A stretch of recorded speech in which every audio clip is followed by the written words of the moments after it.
While it's undoubtedly true that the world of the dark far future is one filled with horror, immorality and nightmarish perversion, it's also true that while many billions lead lives that are objectively unendurable, there are equally those who are gifted rare positions of privilege, luxury and highly rewarding lives of service. Whilst the Imperium may demand loyalty, it's an unavoidable human trait that has existed forever, that given the opportunity, individuals will always seek the feathers to line their own nests. While some are heavily indoctrinated into the cult of the Imperium and live lives of pure service and abstinence, there are likely significantly more who live lives that are hedonistic, luxurious to excess, boundless freedoms, or how about just sheer raw power.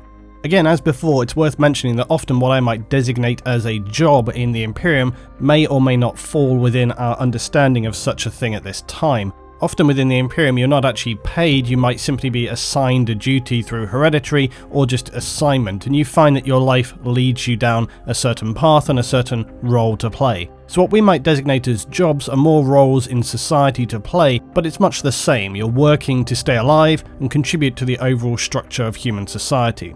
As we look at the best jobs today, if you missed out on the worst ones, check the link at the end of this video, and we're covering roles in this video with no constraint. But perhaps we can also look at more standard working class roles that do not include positions of excessive power in another video. And lastly, what would you like me to cover next in a best or a worst rundown? Best weapons, worst deaths, best war machines? Tell me in the comments and maybe I can cover that one next. So in no specific order, let's run down the best jobs within the Imperium of Man. Now, it's no surprise that we start with the role of the Inquisitor. There are a few roles less coveted than that of becoming an Inquisitor of the Imperial Inquisition. For many, the simple reasons for this are twofold: freedom and power. Inquisitors, unlike the majority of humans in the Imperium of Man, are free to pursue their own goals and missions, within the context of their role, of course, to protect and further the interests of humanity. The Inquisition at its current existent state is a massive organisation in the Imperium. Answerable to no one other than the Emperor and themselves, they reign as terrifying figures to most of the rest of humanity. Take your pick of the three Ordos as well as to which to best participate in. The Ordo Malleus deals with eradicating demons and the servants of chaos, basically hunting the corrupted, and they're also backed militarily by the Grey Knights. Not a bad team to call for backup. The Ordo Xenos are not purely focused on slaughtering the oddities of the galaxy, they also spend time investigating, cataloguing, exploring if you will, to better understand where and when humanity may want to lay down swathes of purging fire. They may spend decades travelling and recording what they discover, and they often have solid bonds and connections with rogue traders. The Ordo Xenos, similarly to the Ordo Malleus with its Grey Knights, gets to call upon the Astartes of the Death Watch, a force formed entirely of veteran Space Marines. Finally, the Ordo Hereticus. Often these Inquisitors are those that people lean toward, choosing them because they are the witch hunters, and rightfully they're feared by the heretics of humanity. They hunt down rogue psychers, mutants of mankind, and those who would speak heresy toward the Imperium and the Emperor. Speaking out of turn? Heresy. Spilled my beer? You better know that's some heresy. And as per the previous choice, yes, they are backed not only by the Adeptus Astartes, but also the Adeptus Sororitas, that is the all-female militant wing of the Imperial cult's ecclesiarchy. So if being able to walk around the worlds of the Imperium indiscriminately killing those who might look at you the wrong way doesn't appeal in and of itself, you also get to be backed up by an entourage of badass, bolter-wielding ladies. Inquisition are, as an organisation and individuals, exempt from scrutiny other than by the Emperor himself and, as I say, themselves. Inquisitors can demand whatever they need at any time, be it materials, citizens, manpower and hardware. In essence, an Inquisitor's power is absolute. They deal out individual death or planetary scale annihilation. The Inquisition is a vast organisation, and it's difficult to really summarise in short order the level of complexity within its own ranks, let alone its operations within the Imperium. The Inquisition is even known to have factional wars within itself from time to time, as it answers only to itself, and so must fight for its philosophies and fanatical points of principle. These rarely will last for any significant length of time, and if they risk spilling out beyond a localized area, they will usually be crushed by a heavy force of Astartes to restore order by any means necessary, at the behest of yet more inquisitional commands. This gives a small sense of how complex and difficult to constrain Inquisitors' power can be, as they individually can wield huge influence in an Imperial system. Why is the role of an Inquisitor one of the best jobs in the Imperium? The answer is the sheer power you hold individually. Now, Imperial Noble was always going to make the cut for the best jobs in the Imperium. They are, as you might expect, the elite civilians of Imperial worlds, and the nobility contain lords and ruling families of major hive cities, planets and star systems. Having power and command over many millions, if not many billions of human lives, you find yourself born into such nobility, then you've already hit the jackpot in terms of potential lives to live. You'll be raised in safety and luxury, disconnected and likely ignorant of the suffering and abhorrent conditions the billions of fellow humans endure below your heavily protected living quarters. A life disconnected from the grim realities known to the majority of individuals within the Imperium, yet it's not a life without risks. Human desire knows no bounds, and murderous ambition and vicious feuds can continue for centuries between families. Many Highborn will likely never leave their luxurious palaces, protected from the horrors of the outside world and the citizenry who are best off not knowing what they're missing out on. Highborn citizens of the Imperium are seen, but perhaps only by the nobility itself, as the pinnacle of human bloodlines, representing the greatest and most carefully refined family lineage. As is often the case when it comes to such self-celebrating aristocracy, for the few individuals who are genuinely enlightened or have something positive to contribute, far more of these noble family heirs are self-obsessed, idle, and prone to debasing themselves, often living lives that walk a very dangerous line between indulgence and heresy. Highborn also, among their privileges, are significantly educated about the lives that they live, the power and politics, the general understandings of the Imperium, and how it's best to avoid its significantly dangerous pitfalls. For some Highborn, it's a life of ignorance and lavish luxury. For others, their careful education and focused ambition can lead them to become agents of the Inquisition. How much of that is down to loyalty for the Imperium or carefully planned personal ambition is entirely debatable. Being a Highborn, though, is not only about wallowing in self-satisfaction. There is work to be done, albeit entirely self-serving. You must protect the interests of the family name, and more importantly, try to better them. It's a never-ending game of carefully planned subterfuge to undermine and steal power from others who need to be taken down a few positions and allow your family a tighter grip on regional power systems. Blackmail, scandals, treachery, and carefully premeditated murder are all day to day. It's a life of dangerous mind games, murder mystery, political power games, and decadent luxury. Despite the dangers, it's without question far preferable to eating slop every day, working to exhaustion, and then dying of some unpleasant industrial contamination.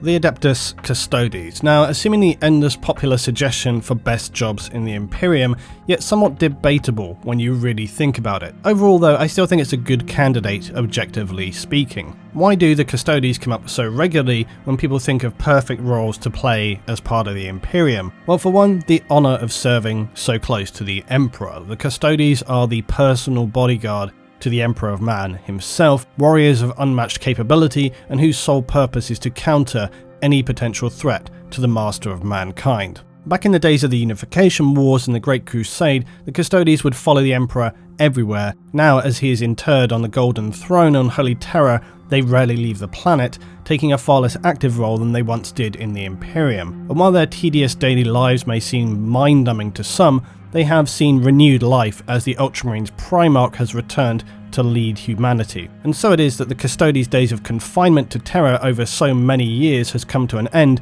and they reach out with white-hot vengeance to destroy the dark forces of chaos. They stand near immortal warriors, the Emperor's finest gene-crafted warriors.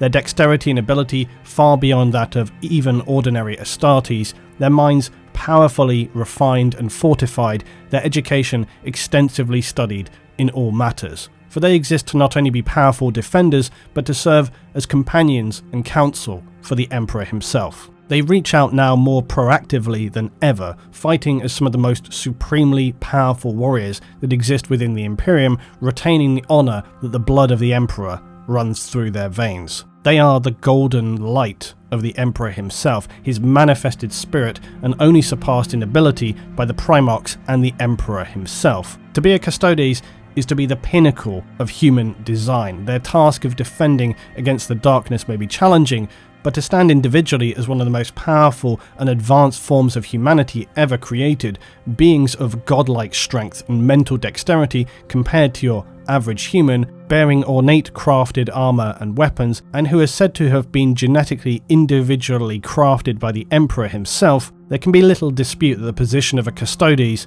is greatly revered.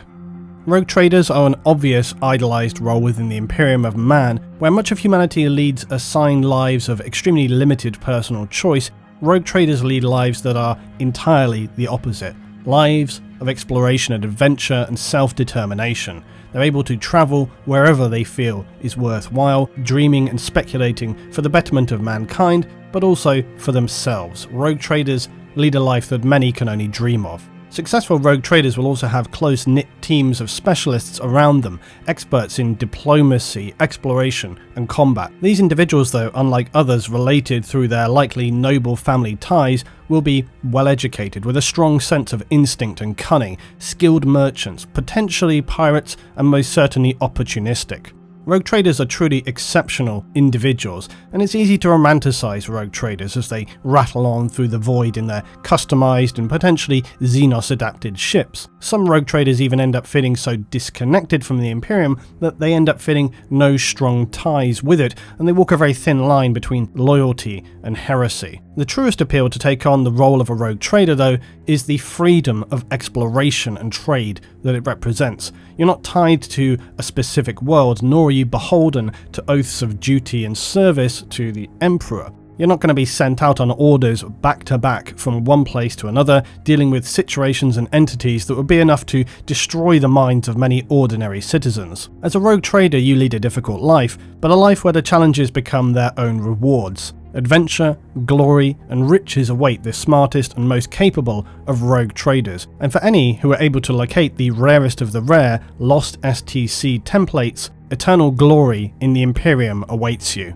Now initially I was considering not to include a High Administrator in the best jobs list because I considered it to be too close to a planetary governor or a noble. However, it does differ and certainly sits as one of the more cushy jobs available to individuals in the darkness of the far future. Essentially, you would take on the role of a high-ranking bureaucrat, and this is beneficial to you for multiple reasons. One being the scale of the administratum. Even as a senior staff member within its vast sub-departments would allow you to fade into a state of greyness, and this is likely one of the safest positions to occupy within the Imperium. Not being as visible and therefore open to conspirators as a noble, not being so dispensable as an ordinary pleb citizen who nobody is going to miss. You also are a vital cog in the mechanisms that keep the Imperium operating. And while you are replaceable, it's going to be in the interests of all to limit how frequently that occurs and risk bureaucratic chaos. Lastly is the ability to remain out of sight and out of mind. Even the head of the administratum at this stage can probably only make a rough estimate of the actual number of divisions that exist inside the apparatus of the administratum, so the likelihood of you being able to live by any standards a comfortable existence with few threats toward you is significantly better than most individuals in the Imperium at the top and bottom of the pile. While your life may not be as lush and luxurious as that of a noble, occupying a high-ranking position is certainly going to accommodate you with comfortable surroundings, and that coupled with the relative safety and anonymity that being a single individual in such a colossal bureaucratic system is arguably still preferable to running the constant risk of having your throat cut unceremoniously in the middle of the night by your father's sister's cousin's son. Now, a Titan Princeps, a return to a role where you get to basically enact vast scales of ruination on the enemies of man. A Titan Princeps, again, while not necessarily the most comfortable of roles, is going to be one many would imagine has its fair share of significant positives. But still, I'm sure some of you are wondering, what is a Titan Princeps?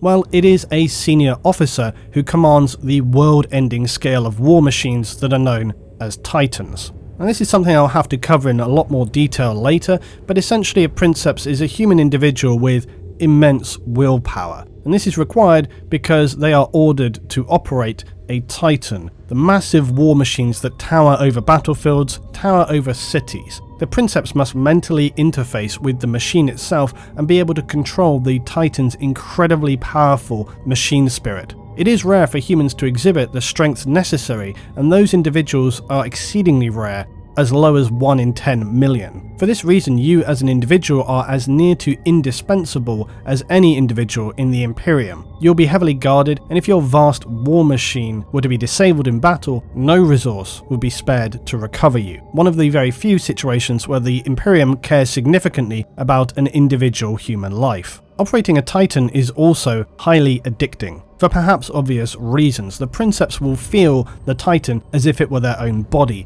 They will feel as if they themselves are this staggeringly dominating war machine of godlike power. This intense, overpowering addiction can often lead Princeps to spiral down into madness as their mind is too heavily strained and they fight against the spirit of the machine itself. Princeps do not individually operate a Titan. The task is far too difficult for one person alone, and will have a team of juniors known as Moderati who assist in other operations and coordinations required to run the Titan. A Princeps, though, is a rare gifted role to play for the Imperium, heavily immersive and symbiotic as the war engine's machine spirit learns from the Princeps and the Princeps from the previously stored memories and experiences of the Titan.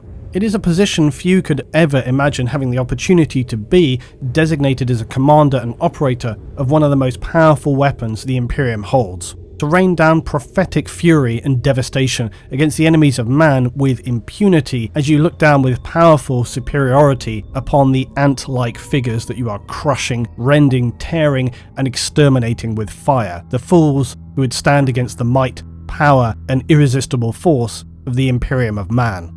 Now, a planetary governor or lord is another position of supreme power that offers those lucky enough to hold the position lives that few could dream of. A governor is a political leader, although not elected, obviously, within the Imperium of Man, and they're also considered an imperial commander when it comes to military decisions. Similarly to other roles in either the administratum or nobility, a planetary governor is often a hereditary position, and I think it's safe to understand why somebody long ago decided that that was a good idea, and it certainly wasn't in the interests of ensuring the right person for the right job. Governors of important worlds within a system may also extend their powers as sector or even segmentum governors. This is to ensure smooth order and running of imperial systems, as the Imperium itself is far too large to be run by a more centralized system. The benefits of being a governor are that while technically you answer to the Adeptus Terra and the Lord Commander of the Imperium, you are essentially completely independent and can run your planet and sector however you deem appropriate. Quite literally, the world is your oyster. You do of course have to adhere to delivering your quotas for the Imperial tithe, but as most of your world systems are fairly entrenched and autonomous, this shouldn't be a heavy concern. If you were able to choose, which you wouldn't because the positions are hereditary, but any number of world types exist, and all would hold their own specific benefits to you as a governor. The top of the pile likely being governor of a garden or paradise planet, and yes, these are a thing, believe it or not, in the Imperium. They are worlds of staggering natural beauty, highly cultured places with massive, luxurious restaurants, dancing rooms, maybe even some form of casino for the nobility to enjoy, as well as any number of associated pleasurable activities. Use your imagination. To be a governor of such a world is just about as idealistic a role as you could hope to have. Other planets that could be enjoyable are, yes, feudal worlds, because they're fairly idyllic in one sense, simple people leading simple lives, or industrialized worlds that are not too far from the 21st century on Earth. These are a thing as well in the future. Even hive planets, because while hives for the lower human drones are an intolerably cruel existence, for those at the top of the pile it's quite a different matter. They will have access to just about every luxury you can think of when it comes to urban living. As a governor you have, as with other roles, immense power, and through this power opens up to you a lifestyle that is simply unimaginable to many Imperial citizens. Now, Imperial Guard Commissars. I wanted to include at least one position here from the Imperial Guard because, despite their reputation as Operation Human Shield, there are certainly some positions and roles that could be appealing to some who want to lead a life of military service for the Imperium, crushing its enemies under the weight of Baneblade justice and dealing out furious retribution to heretics. An Imperial Guard Commissar covers various levels of ranking, from default Commissar to Lord and Commissar General. While certainly not the easiest job by any means, a Commissar is an individual with influence, significant respect and power within his regiment or PDF force. A Commissar is essentially a senior commander, empowered by the Imperium to use any means to ensure loyalty and morale of troops, and to achieve objectives whatever the cost. A Commissar will be feared by some, revered by others, often inspiring his troops to leap into battles and take on objectives far beyond sense and reason, and often facing down and succeeding with what appeared to be impossible odds. Commissars are for some a very appealing role because of the supremely uncompromising nature of the Commissar. They are immovable bastions of Imperial will. They will execute their own officers and sergeants just as readily as individual guardsmen if they feel it's warranted. They're certainly not adverse to getting involved in actual combat to make sure things start moving forward and are a success. To me, I often feel that it is this which exemplifies what it means to be a Commissar, that if you want something done right, you do it yourself. This attitude is what I think is most appealing as a Commissar role, to lead by brutal example and expect nothing of your guardsmen that you are not willing to do yourself. And given the significant amount of power struggles, backstabbing and hypocrisy that exists in the Imperium, the role of the Commissar is certainly refreshingly honest, and one which in its honesty is appealing as a straight, no bullshit position to play for the Imperium of Man.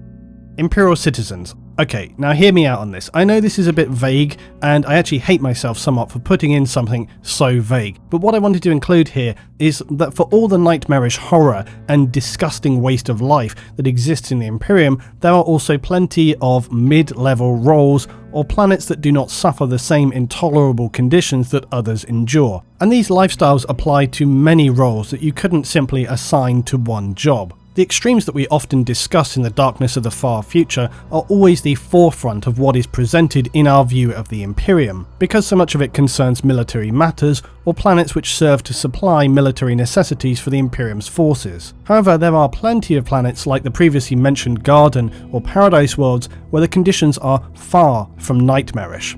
I think that there would be few of us who wouldn't mind being, say, a gardener on a paradise world, or an inventive bartender serving their nobility, an events planner for noble feasts and events, or how about any number of roles on Earth-like industrialized planets not vastly different from our lives today, even feudal worlds with their obviously base level of technology and susceptibility to health issues, but still would lead peaceful lives, arguably idealistic in many ways. On the Hive and more Imperial headquartered planets as well, it's not all bad. There are plenty of mid or mid-senior roles of administration and command that, objectively speaking, are far from miserable and soul-destroying and even relatively comfortable. So this was quite a generalised and vague choice, so I apologise for that, but I feel it was worth noting that there are plenty of ordinary jobs that would be very preferable, even desirable by many, people who are probably leading lives of simple pleasure without the pressure and the threat of being dragged kicking and screaming from your position of power by an Inquisitor who suspected that you were getting too big for your boots. Now lastly, yes, Astartes. I know this one will be debatable, and so I say debate away in the comments. I think personally though, how can an Astartes not be one of the best jobs to have in the Imperium of Man? Yes, you face horrors and hardships, but those are prevalent throughout the Imperium. So if you're going to have a life of challenges, why not do it with some style? Genetically modified superhuman soldiers, the Emperor's bulwark against the horrors of the future, godlike figures to your ordinary human citizen who would literally worship the ground you walk upon. You instill fear and submission to all those soft and lazy nobles and governors who have maybe forgotten their comfortable lives exist at the pleasure of the Emperor. It's true that Astartes, the Space Marines, serve humanity, not to rule it. Yet at the same time, in the darkest, most recent days for the Imperium, under the leadership of the Ultramarines Primarch, returned now as Lord Commander of the Imperium, the Astartes maintain their role as mankind's legendary and premier fighting force. Yes, there are those who wield niche, excessive power, like the Custodes or the Grey Knights, but these specialist units are highly specific. The role of an Imperial Space Marine, each chapter with their millennia of history and unbreakable brotherhood, is one of the most appealing roles you could hope to take on. To serve the Emperor as one of his finest warriors, to destroy, purge, exterminate, and bring down vengeance upon the enemies of mankind. Powerful advanced weapons at your disposal, backed up by chapter brothers, each one an expert and fiercely loyal fighter in the name of the Emperor. There can be little finer opportunity than to serve the Emperor as one of his multi-role expert fighters who are truly the most iconic figures that exist in the Imperium of mankind. I'll finish today by saying, as per usual, thanks for enjoying, participating and supporting me and the channel, guys. If you enjoyed, please tell me what you think down below. If you have an idea for the next best and worst, or perhaps just a rundown of something like most violent creatures, maybe even Worst Jobs Part 2, tell me down below. I got a lot of ideas going into this year, not only 40k, and I hope you're going to enjoy these as and when I get them up on the channel. But for now, thanks for watching, and I'll see you all in the next one.